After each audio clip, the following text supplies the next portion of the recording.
So before we start talking about how to create engaging curriculum or engaging curriculum design, I want to talk a little bit about what that means, because I often, when we're talking with clients, I find that when they use the term engaging, it can mean all sorts of things. So I like to start with what it means to me and explain a little bit about that.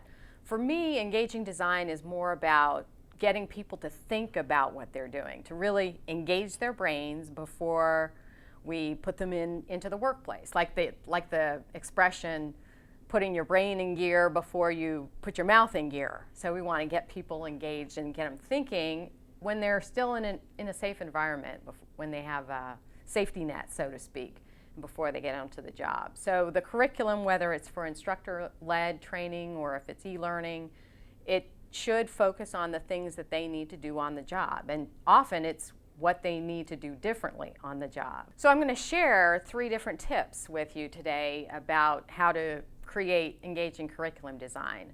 So the first one is, as I just mentioned, engaging the learners in activities that allow them to practice and do what they're going to do on the job.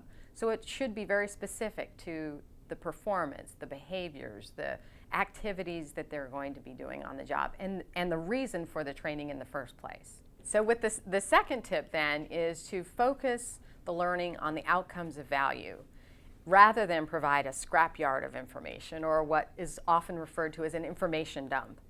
And you can create the learning so that people actually discover tidbits of information if they need to, when they need to get that information. You can have it available to the learners, but not make it mandatory. So if they need to complete an activity, but they need some additional information, make those references available.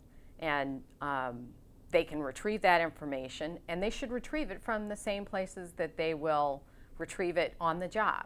And we'll talk a little bit more about that with the third tip.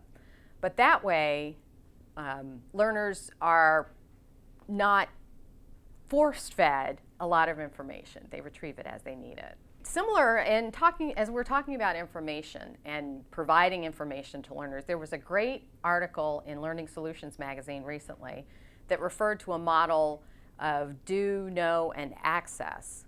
And the access leg of their triangle is very similar to what we refer to as performance support. It's being able to get to the information that people need when they need it, in particular on the job. So one of the things that we do is allowing learners to practice getting to the information. So if they have existing content or existing information on a website, we want to make sure that they're practicing going and retrieving that information from the same site, so that they can be very comfortable when they're back on the job and they need to know something. They know how to find it and then how to use it once they do find it. So the third tip is providing the access to the performance support or the tools that they're going to use on the job, and let them practice using that during the training as well.